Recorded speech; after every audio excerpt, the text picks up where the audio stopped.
বাংলাদেশের ক্ষমতাচ্যুত প্রধানমন্ত্রী শেখ হাসিনাকে ফেরত পাঠানোর বিষয়টি ভারতের বিবেচনার উপর নির্ভর করছে।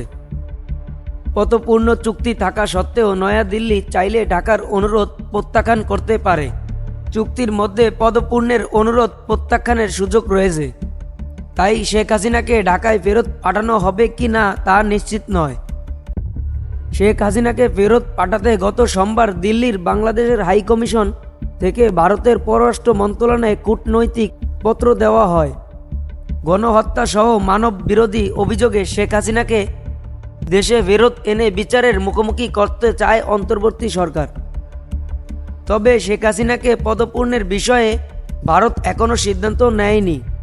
ইকোনমিক টাইমসের এক প্রতিবেদনে বলা হয়েছে, এই অনুরোধটি রাজনৈতিক ও কূটনৈতিক নানা চ্যালেঞ্জের মুখে পড়েছে।